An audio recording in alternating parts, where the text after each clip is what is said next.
রেলপথকে corridor করেই গাঁজা পাচারের এক বড়সড় চেষ্টা ব্যর্থ করে দিল পানিসাগর থানার পুলিশ। গোপন সূত্রে খবরের ভিত্তিতে রেল স্টেশনে এক সারা জাগানো অভিযান চালিয়ে প্রায় 19 কেজি শুকনো গাঁজা সহ এক নেশা কারবারিকে হাতে নাতে গ্রেপ্তার করা হয়েছে। ধৃত ওই ব্যক্তির নাম স্বপন নাথ বলেই পুলিশ সূত্রে জানা গেছে। উদ্ধার হওয়ায় বিপুল পরিমাণ নিষিদ্ধ মাদকের আনুমানিক বাজার মূল্য প্রায় 9 লক্ষ টাকা হবে বলেই অনুমান করছে প্রশাসন। পুলিশ সূত্রে জানা গিয়েছে, নির্দিষ্ট খবরের ভিত্তিতে পানিসাগর থানার পুলিশ ও প্রশাসনিক আধিকারিকরা রেল স্টেশনে ওৎপেতে ছিলেন।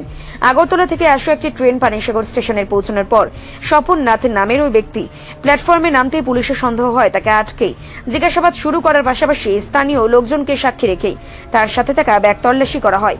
ব্যাগ খুলতে বেরিয়ে আসে থরে থরে সাজানো প্যাকেটজাত বিপুল পরিমাণ শুকনো গাঁজা। পাচারের উদ্দেশ্যে নিয়ে আসা ওই নিষিদ্ধ মাদকদ্রব্যগুলি সাথে সাথে পুলিশ বাজেয়াপ্ত করে। তল্লাশিকালে ঘটনাস্থলে পানিসাগরের ডেপুটি কালেক্টর ও ম্যাজিস্ট্রেট সহ অন্যান্য উচ্চপদস্থ প্রশাসনিক আধিকারিকরা উপস্থিত ছিলেন। প্রাথমিক তদন্ত ও জিজ্ঞাসাবাদে পুলিশ জানতে পেরেছে, ধৃত স্বপন নাথ সিধাই মোহনপুর এলাকায় তার এক বোনের বাড়িতে গিয়েছিলেন। সেখান থেকে এই বিপুল পরিমাণ গাঁজা সংগ্রহ করে এবং নজর এড়াতে রেলপথে পানিসাগরে নিয়ে আসেন। সেখানে এখন থেকে মাদক সামগ্রী অন্যত্র পাচারের পরিকল্পনা ছিল তার। এই ঘটনায় পানিসাগর থানায় এনডিপিএস আইনে একটি সুনির্দিষ্ট মামলা রুজু করা হয়েছে। ধৃত স্বপন নাথকে পুলিশ হেফাজতে নিয়ে জোরদার জিজ্ঞাসাবাদ চালানো হচ্ছে। এই আন্তর্জাতিক জেলা মাদক পাচার চক্রের সাথে আরো কোনো রাঘব বোয়াল জড়িত রয়েছে এবং এই মাদকের মূল উৎস কোথায় তা বিশদভাবে খতিয়ে দেখছে তদন্তকারী পুলিশ আধিকারিকরা। আসলে বাস্তবে আমরা প্রত্যেক দিনই রাত্রেবেলা যখন ট্রেনগুলি যায় এর আগ পর্যন্ত আমাদের রাস্তাতে সবসময় চেকিং থাকে। তো প্রতিনিয়ত চেকিংয়ের স্বরূপ আজকেও চেকিং একটা আসলো। তো ঠিক 10:20 নাগাদ একটা ট্রেন গেছে, ক্রস করছে। ওই ট্রেনটা যাওয়ার ঠিক একটু সময় আগেই আমাদের কাছে একটা খবর আসে, বড়বাবুর কাছে সিক্রেট খবর আসে যে একজন লোক নাকি আপত্তিকর জিনিস তথা গাঁজা নিয়ে নামবো। তখন আমরা অ্যাকর্ডিংলি এখানে পুলিশ পার্টি চেকিং করছে। চেকিং করতে গিয়ে একটা লোককে আটক করছে। জিজ্ঞাসা করতেই ও বলল যে ব্যাগে গাঁজা আছে। ও নিজের নামও বলল, স্বপন নাথ।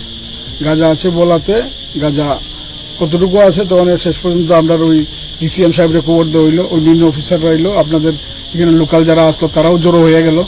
সবাই উপস্থিতি, সবার সামনেই ব্যাগগুলি খুললা মাপিয়ে আমরা দেখলাম যে 19 কেজি মতো গাঁজা এখানে পাওয়া গেছে।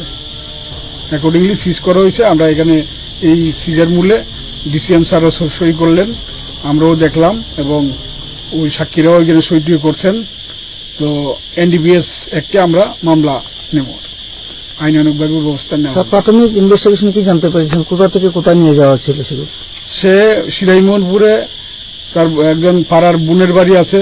তো বোনের বাড়ি থেকে কাজ করতে গেছে, এখান থেকে সে এটা সংগ্রহ করছে, কইরা ট্রেনে উঠছে এবং এখানে নামছে। আনুমানিক বাজার মূল্য কত হতে পারে বলে মনে হয়?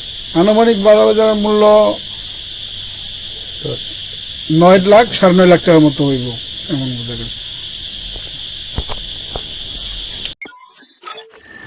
রিপোর্ট সংবাদ প্রতীক্ষা।